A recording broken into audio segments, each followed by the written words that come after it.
Assalamualaikum warahmatullahi wabarakatuh. Kami daripada kelas 1 yang bernama ICX Nova.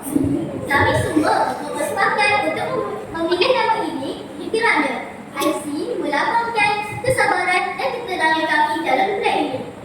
Kemudian, Nova pula melambangkan semangat dan usaha kami untuk menyiapkan tugasan yang diberi oleh guru. Daripada Huzaifah bin Al-Yaman radhiyallahu anha, Rasulullah sallallahu alaihi wasallam bersabda, "La yadkhulul jannata nama." Tidak akan masuk syurga orang yang suka mengadu domba. Hadis riwayat Bukhari dan Muslim. Apa itu menghasut? Iaitu menyampaikan perkataan si A kepada si B dengan tujuan untuk membesarkan hubungan mereka. Contoh, kau tahu tak? Akhir kata, kau ni sombong. Itulah kerja Naimah yang Nabi larang keras.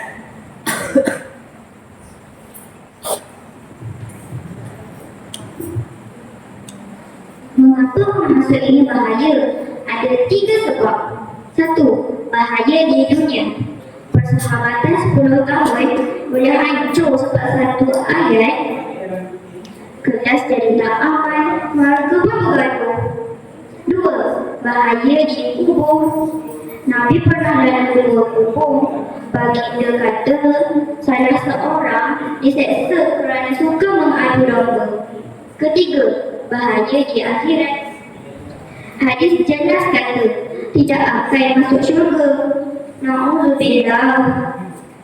Ingat reza dia mengumpat tu bercakap dekat belakang orang tu, menghasut bahawa cakap tu untuk bergaduh. Dosa dia lagi berat tau.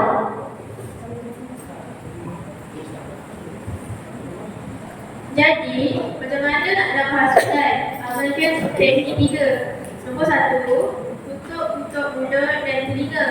Jangan dengar. Jangan sebarkan. Nombor 2, tabayus kalau dengar cerita, jangan terus percaya. Banyak dulu, Allah suruh semak berita. Nombor 3, tegur kawan dengan baik. Jom kita stop tanpa berdosa. Huraian hadis. Menjaga lisan. Umat Islam wajib mengamal peraturan daripada menyebar berita palsu atau memecah belah kawan dan keluarga.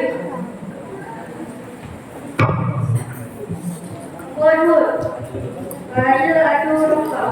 Menghasut membawa dosa besar kerana ia merosakkan kepercayaan dan keharmonian hidup masyarakat.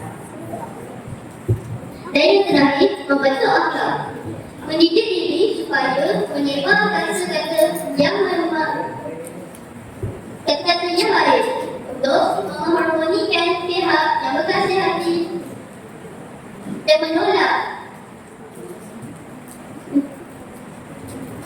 menolak sifat atau aktif.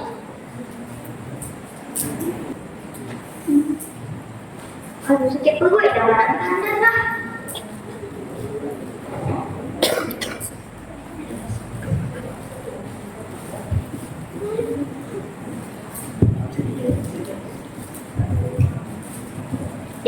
Mana jam aku? Kenapa tak sini? Mesti kau yang curi kan? Yang tadi kau bilang belas. Aku tak ambil. Buktinya kau seorang bilang belas. Dan ada orang tak kan? Ayah. Tadi aku tinggal dengan belas.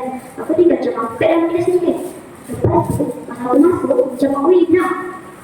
Lepas tu, dia nak mampu berada macam tu. Dan kawan dia tau.